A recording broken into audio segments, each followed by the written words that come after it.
Hello, this is Little Green Ghouls, and welcome back to Goosebumps Revisited, a series where I break down a classic Goosebumps book and an episode that goes along with it.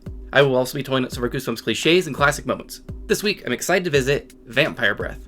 This was one I was looking forward to because I remembered enjoying it quite a bit as a kid. It has a fun setup with a secret passageway in the basement and jumps right into the action. It also doesn't skimp out on the vampires, so it's one I definitely recommend you check out if you haven't yet. This 1996 cover is pretty great. I used to think vampires and werewolves were the scariest monsters, so I remember studying this vampire on the cover really closely. He looks a bit more spry than what's described in the book, but I think it's effectively creepy. I also love the little details of the wilted flowers and getting to see the bottle of vampire breath. I just think it's a very solid cover overall.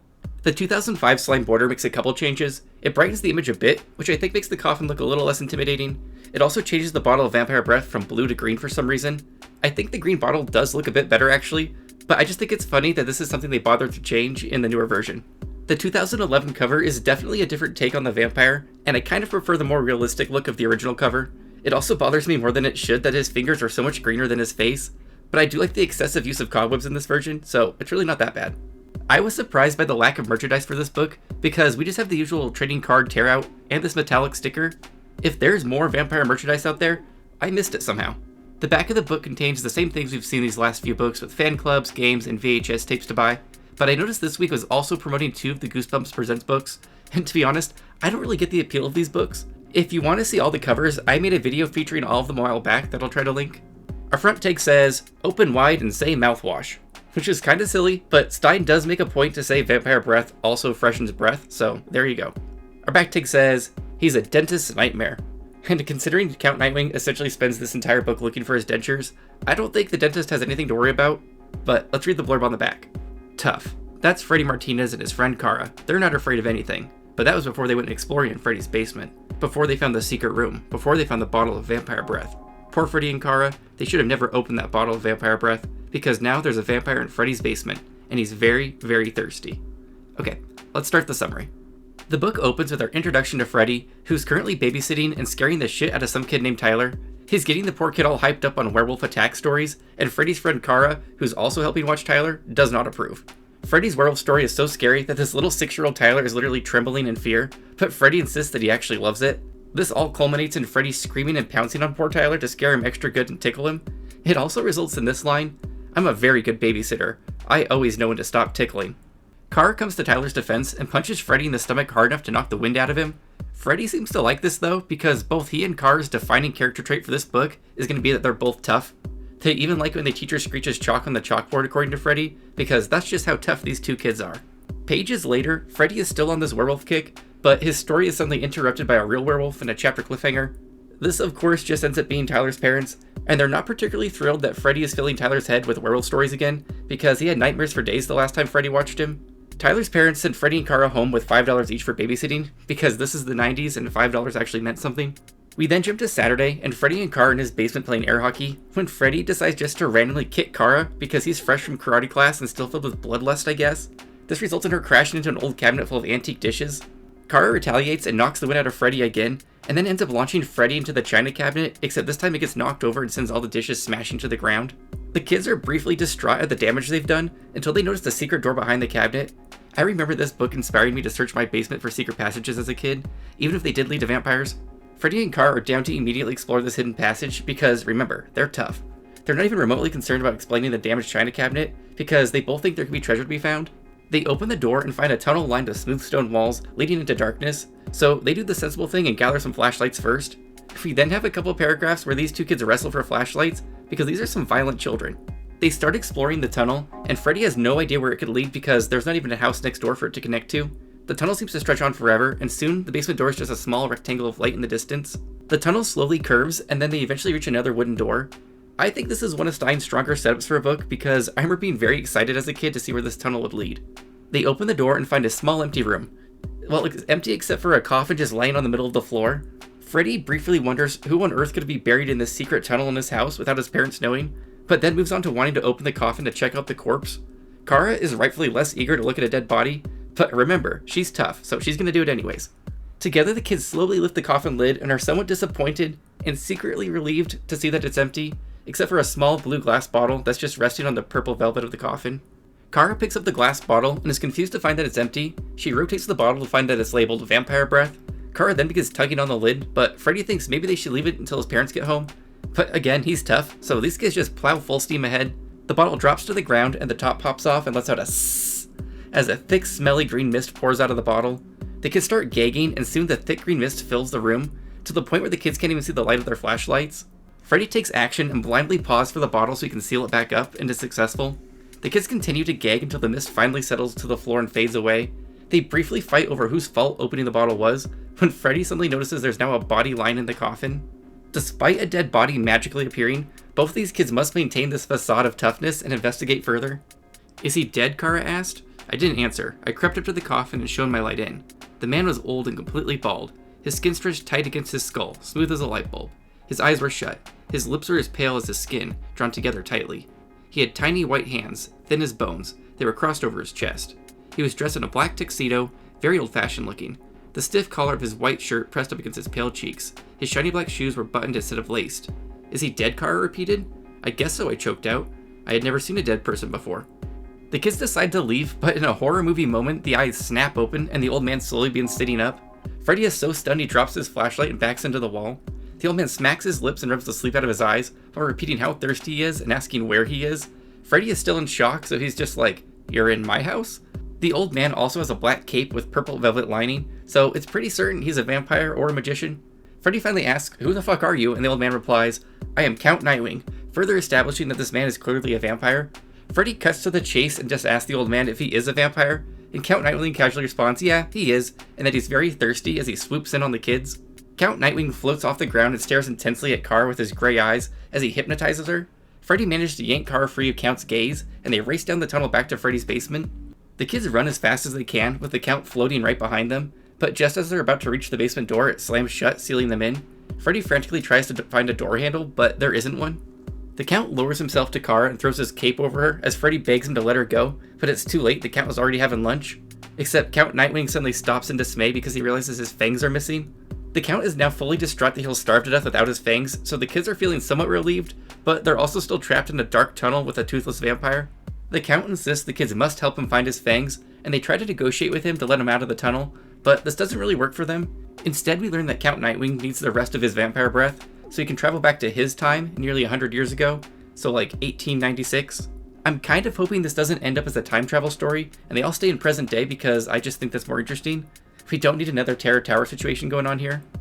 Unfortunately for me, this is a time travel story, because once the kids return to the coffin room with the Count, they open the bottle, choke in some green mist, and are suddenly transported back in time. The kids examine their new surroundings. Count Nightwing is nowhere to be found, and these kids are pissed he took them back in time with him, because he promised only he would go back. They then notice this new room is enormous, with giant crystal chandeliers, fancy paintings, and full of nearly 24 coffins arranged in neat rows. To make matters worse, the coffins all begin to slowly open. The coffin lids raised up slowly. I could see pale hands pushing them up from the inside. Creaking, the lid swung open, then stopped. Kara and I huddled together, unable to move, unable to take our eyes off the terrifying sight. I heard low moans and groans of the vampires as they sat up. Bony hands gripped the sides of the coffins. I heard coughing, dry throats being cleared. The vampires pulled themselves up slowly. Their faces were yellow in the moonlight.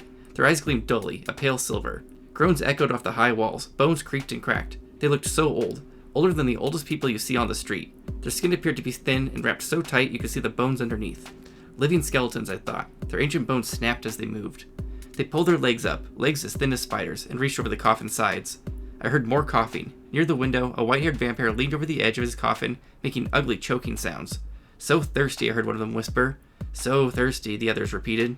They lowered themselves from their coffins, stretching and groaning. Freddy and Kara back against the wall, trying to make themselves somewhat less visible, but this doesn't work because as the vampires all slowly begin to turn into bats, they notice the kids huddled on the ground. But actually, not really. All the hissing bats with pointy yellow fangs instead fly out into the night, leaving Freddy and Kara safe and sound, just slightly traumatized. They then hear footsteps approaching and are surprised to see Count Nightwing, who seems just as surprised to see them. He is not pleased they traveled back in time with him and has no idea how he's supposed to send them forward in time. The best he can offer is to drink the kids' blood and turn them into vampires once he's located his fangs. The kids are not into this deal, but Count Nightwing doesn't really care and is once again preoccupied with locating the bottle of vampire breath. The logistics of this breath get a little foggy because we learn each vampire has their own bottle that they need to survive because blood just isn't enough. The vampire breath allows vampires to travel time, turn invisible, keeps their skin healthy, gives them energy, lets them sleep, restores their memory, and freshens their breath. The count was down to his last bottle, so it's urgent he finds it, but in a glaring omission, we don't get to know how vampire breath is made, so how the hell do all these vampires get their own bottles of this simultaneously finite and infinite resource? The count leaves the kids in search of the bottle of vampire breath, and they're left standing there wondering what to do. Freddy thinks they need to find the bottle first so they have the upper hand, and Kara just thinks they should escape the castle. Freddy ends up agreeing with Kara for some reason. I guess they're just gonna have to commit to a life in the 1800s. We spend a few pages with these kids running aimlessly around the old stone castle in search of a way out, because every window is either seated at a cliff edge or sealed with metal bars like a prison. This goes on for quite a while, but it's always fun to explore a creepy old castle. They conclude they'll need a safe place to hide in case the vampires return, because escaping isn't going as planned. Freddy suggests the kitchen, since vampires probably don't have much use for that room. Once in the kitchen, they're excited to see a window without bars. These kids then exercise some questionable judgment, because they're able to pry the window open and plan on just hopping out into the fog. Except as Freddy is lowering himself over the ledge, he doesn't feel anything on the ground.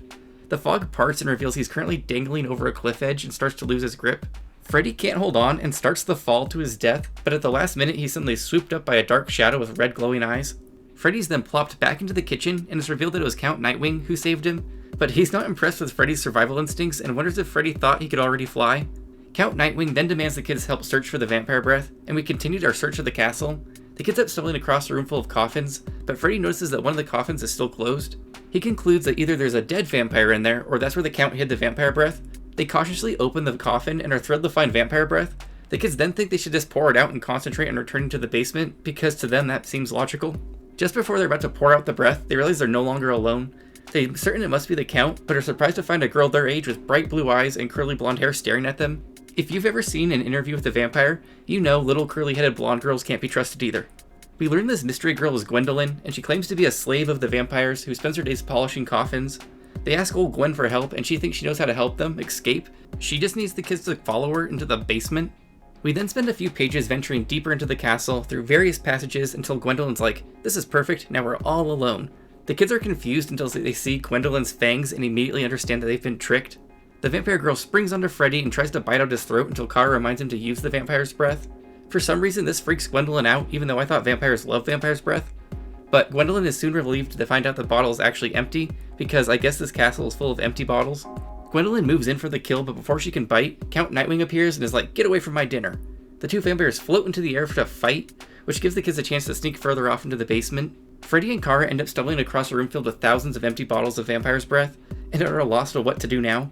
The Count reappears and suddenly declares he remembers where he put the breath. He reveals he hid it in this room full of empties because none of the vampires would think to search here. This results in a few pages of a race to find the only full bottle in a room full of thousands of empties.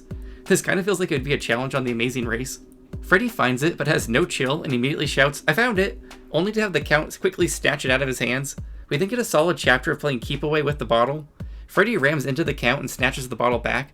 The two kids then proceed to play monkey in the middle for way too long as they toss the battle back and forth past the Count. Eventually, the Count Nightwing has enough of this shit and floats into the air and catches the bottle and finally opens it in a chapter cliffhanger.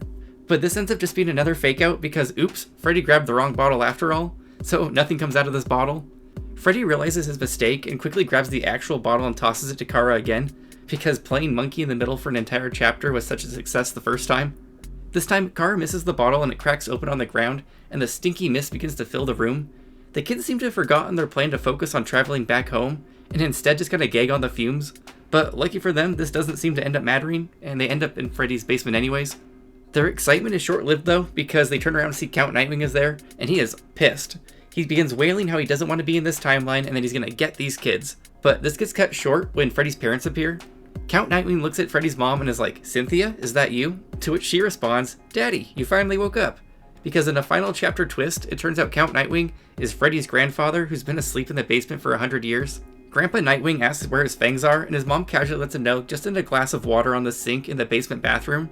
Freddy apparently never enters this bathroom, so he's shocked to find it's full of all sorts of old interesting bottles. It then occurs to him if his grandfather is a vampire, and his parents are vampires, then he must be one too, and his mom is like, "Yeah, duh," but lets Freddy know that he won't be getting his fangs for another 100 years. Then Grandpa Nightwing and Freddy's parents transform into bats and take off into the night to get Grandpa fed. Freddy and Kara are then just left alone to process all of this information. Kara seems pretty accepting of her new vampire friend, and in a final page twist, they start messing around in Grandpa's medicine cabinet. Kara picks up a bottle of werewolf sweat, not to be confused with werewolf skin, and after a tussle ensues because these two kids have learned nothing, the werewolf sweat gets all over them, and Kara suddenly lets out a deep growl. So yeah, that's how this one ends. It was a family of vampires this whole time, and now Kara is a werewolf. Vampire Breath got a direct episode pairing this week, which I'm always thankful for because those are easier to discuss. Our notable actor this week is going to be Zach Lebowski, who played Freddy.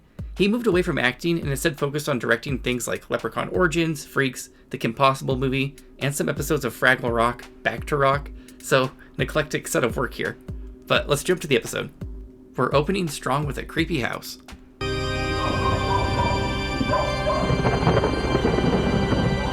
I'm sensing a change in the story here. Mom, we're 13 years old. Not till midnight, you're not. My little babies. Time to insert a shoulder scare. What? In this version, they discover a secret door while hunting for hidden birthday presents. Look out! I never knew this was here. Me neither. Freddy! I like that it comes with a pre-lit torch.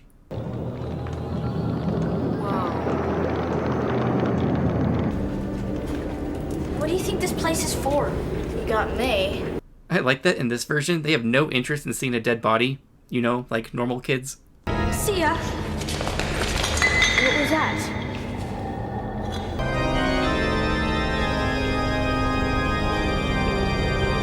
The bottle of vampire breath actually looks cool. I'd probably open it too. Vampire breath? Some kind of joke. Whoa! Stinks. I think I'm gonna be sick. This probably would have scared me as a kid. Yeah. Sounded like...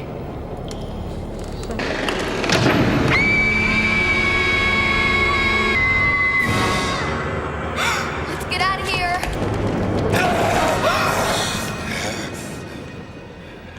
The old man is thirsty for children. I'm so terribly thirsty. So young, so fresh. So essentially a vampire. I am Lord of the Undead. Vampires have gender biases. Boys have such a hearty, robust flavor. Girls offer such a sweet, delicate bouquet. Useless ass vampire with no teeth. I don't believe it. He's got no fangs. Vampire has no... Freddy's just stating the facts. I am invincible. You're toothless. It doesn't seem like a very solid deal. Give it to me. Then you'll let us go, right? This is way better than time travel.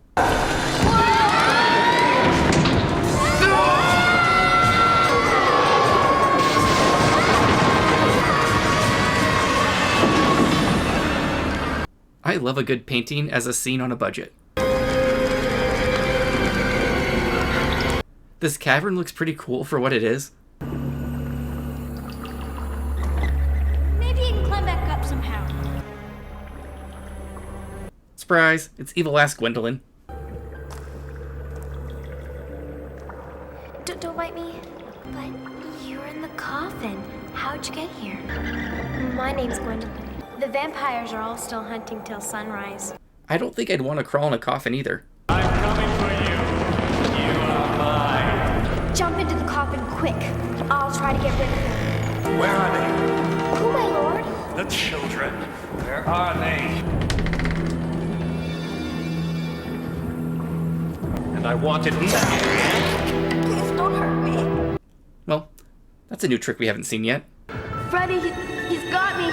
He's hurting me. Help me, please. Yeah, throw it in this sudden pool of lava. Let her go. Your vampire breath is history. Good old Gwen, here to save the day. Here.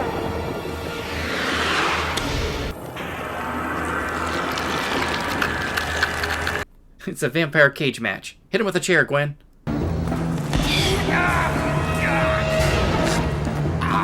Right up the nose and feeling fresh.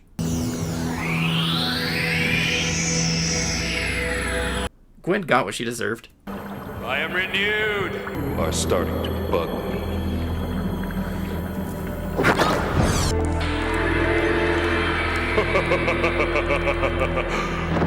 Alright, let's wrap this shit up. Daddy,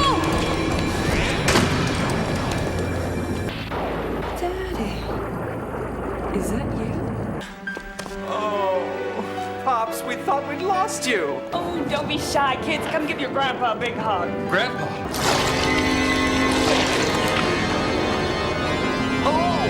Oh, right where I left them.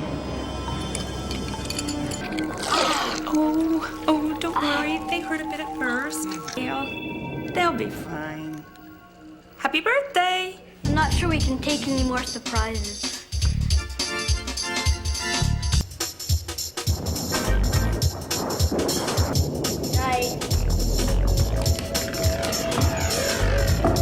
Overall, I thought Vampire Breath was one of the stronger books this late in the series. It wastes no time getting right to the meat of the story with stumbling across a secret passage, and it doesn't really slow down from there. I thought Count Nightwing was effectively creepy at the start, and even the time travel didn't really bother me. It might have been fun to include some more actual vampire danger, and it does seem to have a bit of filler towards the end of the book with the game of monkey in the middle with the Count Nightwing. I'm going to give this one 5 out of 5 dentures. There were some moments that could have been improved on, or a couple more scares added, but it was concise and I really enjoyed it. Okay, on to our totals. Vampire Breath didn't have any vomit, pranks, shoulder scares, asshole victims, or it was only a dreams, but it did have some 90s moments. In Getting Jiggy with the 90s, we had 2 90s moments. These included chalkboards in schools and babysitting for $5. This raises our Goosebumps series total to 149 jiggy 90s moments. Vampire Breath had a total of 14 chapter cliffhangers, and I thought all of these were fairly solid. This entire book was structured in a way that kind of just made me want to keep reading. This raises our Goosebumps series total to 607. Our clunky cliffhanger word has to be chapters 1 to 2, where Freddy screams it's a werewolf and it's obviously just Tyler's parents. It's not especially egregious, but it's kind of a lame way to open the book. Shocker ending. Our big twist for this book was not only is Freddy a vampire, but now Kara is covered in werewolf sweat and presumably turning into a werewolf. This brings our series total to 42. Well, that's it for Vampire Breath. I really enjoyed this one as much as I expected to, which was a pleasant surprise. Next week is Calling All Creeps, and I remember this one involving poisoned cookies or something of that nature. It never really stood out to me despite the interesting cover. Let me know in the comments what you thought of Vampire Breath. What else is in Grandpa Nightwing's medicine cabinet? Why was Gwendolyn left at the castle? Would you become a vampire for eternal life? Also, what did you think of my vampire horror clips this week? I feel like I kept them pretty mainstream this week, and probably should have thrown in some cheesy vampire films from the 60s or 70s. Anyways, as always, thanks again for watching, and make sure you subscribe for The pride, the love,